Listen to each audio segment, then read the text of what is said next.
Bacon? No, I want my bacon. I gotta tell you something. Bacon is good for me. It was a strong ending, by the way. I think that there's some movement. I'm gonna also go overseed my lawn again when we're done with this, even if it's in the dark. And I know that you are, because we talked about it earlier today. That's not a joke.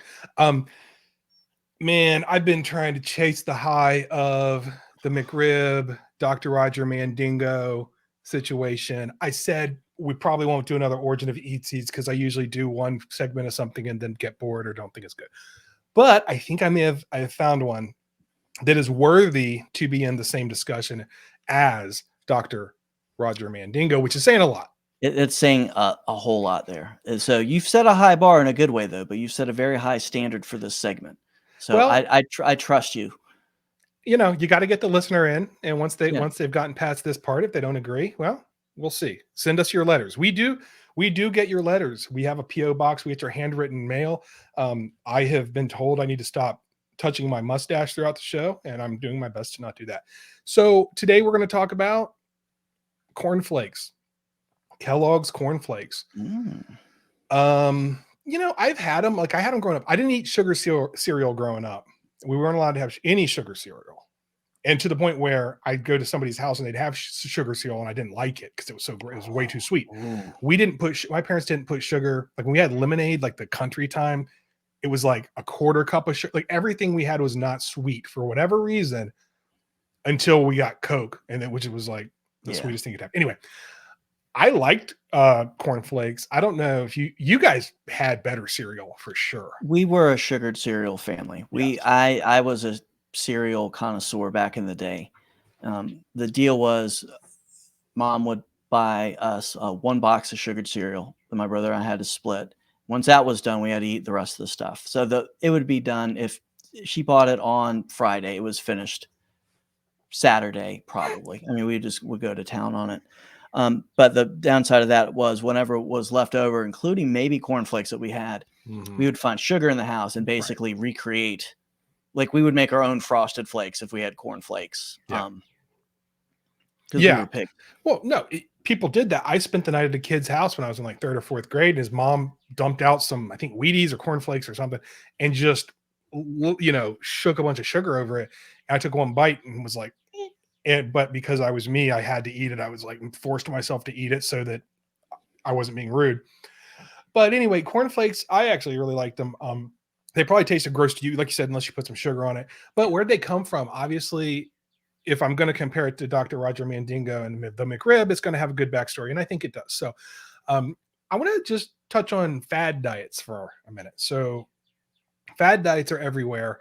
They have been, and I guess it's something that, it's interesting. The more you look back in history, the more you see that a lot of similarities, you know, the more things change, the more they stay the same. It is the same sort of hustle that's going on. Not always a hustle, but people are people, even back in the 1850s. So so there are a lot of fad diets going on. Now I'm going to tell you about an interesting fad diet, so to speak, that happened back in the 1850s. Back in the 1850s, breakfast was amazing. Okay.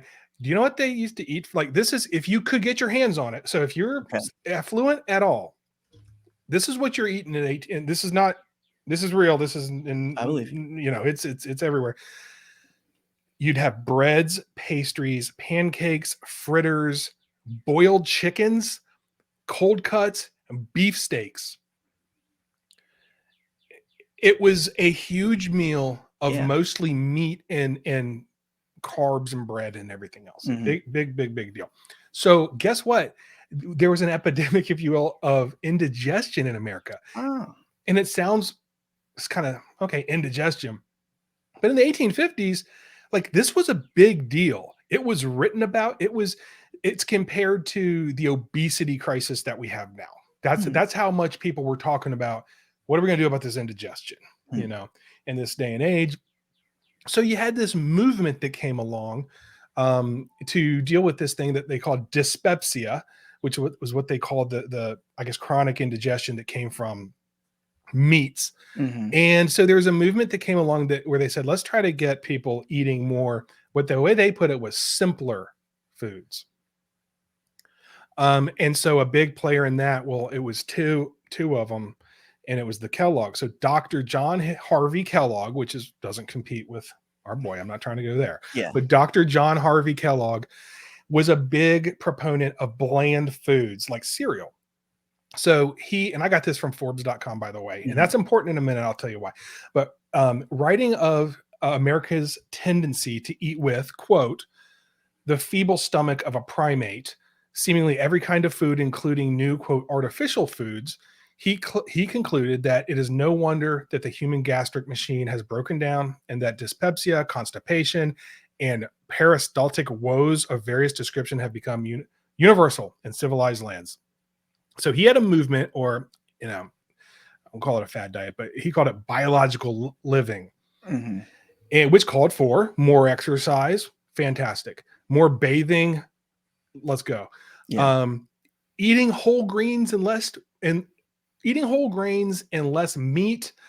I think that's actually not factual that's good for you. But it was still, I don't think anybody knows. I'll be honest with you. I don't think anybody freaking knows what's Right. healthy now. I don't think they knew then. Right. But what's the same is he touted this thing. He called it biological living. And it was supposed to be like a return to basics. So kind of like with paleo and things, Right. I'm going to only eat whole vegetables or whatever it is. Right. There's this thing of like, let's get away from the stuff that's processed, like the McRib. And there's a little bit of we're better than you and all that as well. But have you ever noticed, actually, it's funny because you and I had talked about the other day, I said, we were talking about chiropractors, and I don't want to, ruffle any feathers. I'll use a chiropractor, but they can do stuff to your back. But every time it goes into the word holistic, I kind of glaze over because I'm like, all right, what are you trying to upsell me on? What powder do I need to drink? Well, he described it as holistic living. So he was one of the first ones. So I'm going to tell you where cornflakes came from. And then I'm going to tell you where the kind of the good stuff like bathing and the biological stuff sort of got weird. Cornflakes, like many of the things that we eat and drink today, was invented on accident. In 1894, William Kellogg, who was the brother of Dr. Kellogg, Dr. James Kellogg, John Harvey Kellogg, was boiling wheat. He wanted to make dough. He let the dough sit out too long. He tried to roll it. It wouldn't roll, but he found that the what they call the wheat berry would flatten. And so he said, oh, let me just put this in the oven. He baked it and you had cornflakes. Okay. So cornflakes came about and they decided, and by the way, Dr. John Kellogg was very religious. He was in the Seventh-day Adventist Church. He did not care. And I actually kind of believe from everything I read, he did not care about the business. He did not care about making money. It was all, about clean living, holistic. But like I said, this is where things got a little weird. So William Kellogg, his brother, was like, no, we're going to sell this and we're going to make a buttload of money. So let me read. So the twist is, I've been teasing it for the whole show. One of the biggest reasons that he was promoting the return to simple foods was that he was in bland foods, was to quell the scourge of masturbation. Yeah. What were they doing with that meat? Maybe that's why they were having indigestion. I can think of if they're finding creative ways for sauces. I'm sorry. This is your segment. Please continue. Hey, well, we did have the meat that got brought into play in the history of Valentine's Day. I mean, who knows? We're as he put, what do you say? We're primates or something. But no, the thought, and well, let me just read it from the words of Dr. John Kellogg. He said, unlike today's food trends, the article in Forbes says, unlike today's food trends, Dr. Kellogg also believed that man's modern diets led them to carnal sins. And this is his quote: high seasoned meats, stimulating sauces, and dainty tidbits in endless variety irritate the nerves and react upon the sexual organs. So he wrote about the dangers of sex and masturbation and how this food would promote healthy living. cereal was the bridge to keep Americans diet to where they would not be tempted to create it wouldn't lead them to sin. Their diet wouldn't lead them to sin. And by the way, good call on the sauces. I'd forgotten about that, but he did call that out specifically. Okay, so and if you don't know this, I don't want to put you on the spot. No, so was there like indigestion sounds like there Yeah. was a nationally acknowledged problem. Was bacon like a big problem back then? Like, was that discussed also? Yeah, I mean, I mean, they thought so. Okay, I mean, Dr. Kellogg did, but I just didn't know if it was like, I didn't find anything in any of the articles I read that said, yeah, it was known back in the late 1800s, early 1900s that it was like known as the like masturbatory era. Everyone's like baiting back then. Everyone's to what? baiting. Who knows? Baiting with bacon, the new podcast on Speaksies. But yeah, bottom line was he was just very pious or whatever, and said probably speculated that everyone was. Well, he sounds a little nuts. I mean, I think all these people that it's so weird when you look back in history, and it still happens today. Like I said, there's good stuff. There's stuff that you look at and you're like, yeah, that makes sense. But then it always goes a little too far, and you're like, wait, what'd you just say? So, well, I mean, the anti-meat talk. Obviously, the guy is mentally disturbed and completely wrong, and probably a devil worshiper. But I'm sorry, please continue. And this is for real. And this is what I thought you were kind of going to ask, which I did try to figure out. I don't understand his point about like meat not being a simple food. I could understand if it was like Vienna sausage or like McRibs, but yeah, people were just eating meat, and I don't. So that didn't make sense to me on like why cornflakes are somehow simpler than bacon, but this guy did, and his brother. If his brother hadn't marketed it and gotten it out there, we wouldn't be talking about it right now, and we'd all probably be less fat. We all know cornflakes. We all know cornflakes, and honestly, like I said, who knows what actually is healthy and what isn't in this world. And please, actually, if anybody has an opinion on that, please keep it to yourself. But let's move on. I need to point something out that's very important, because we do take pride in debunking. It's about 50-50 on articles out there that claim that this is not true, that claim that masturbation had nothing to do with it. I don't believe it. I actually think it's true. And here's why. A couple of the articles I found were on domains. They're on Seventh-day Adventist websites. Okay. So that's your first clue.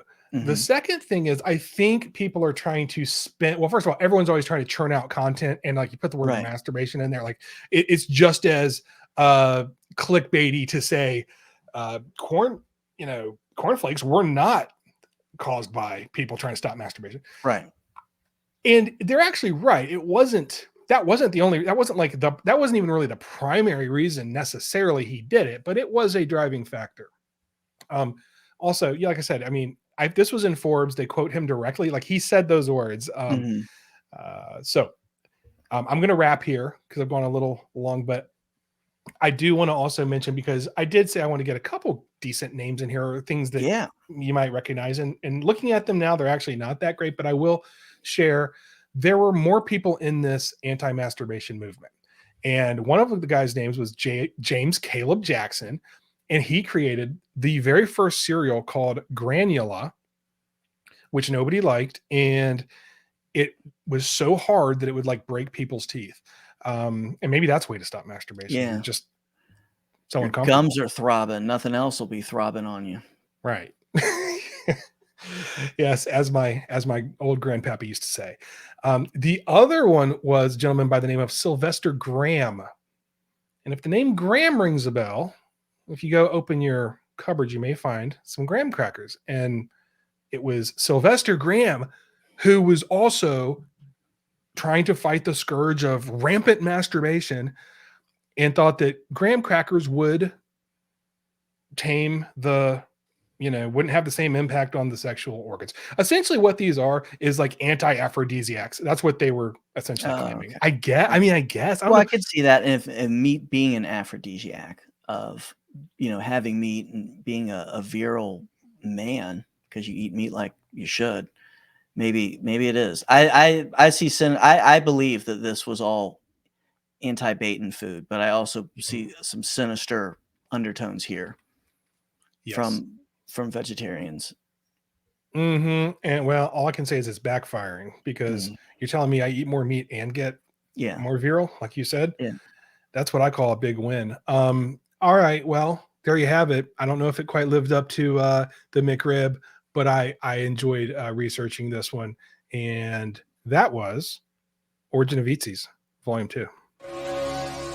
Bacon? No, I want my bacon. I gotta tell you something. Bacon is good for me. Speaksies.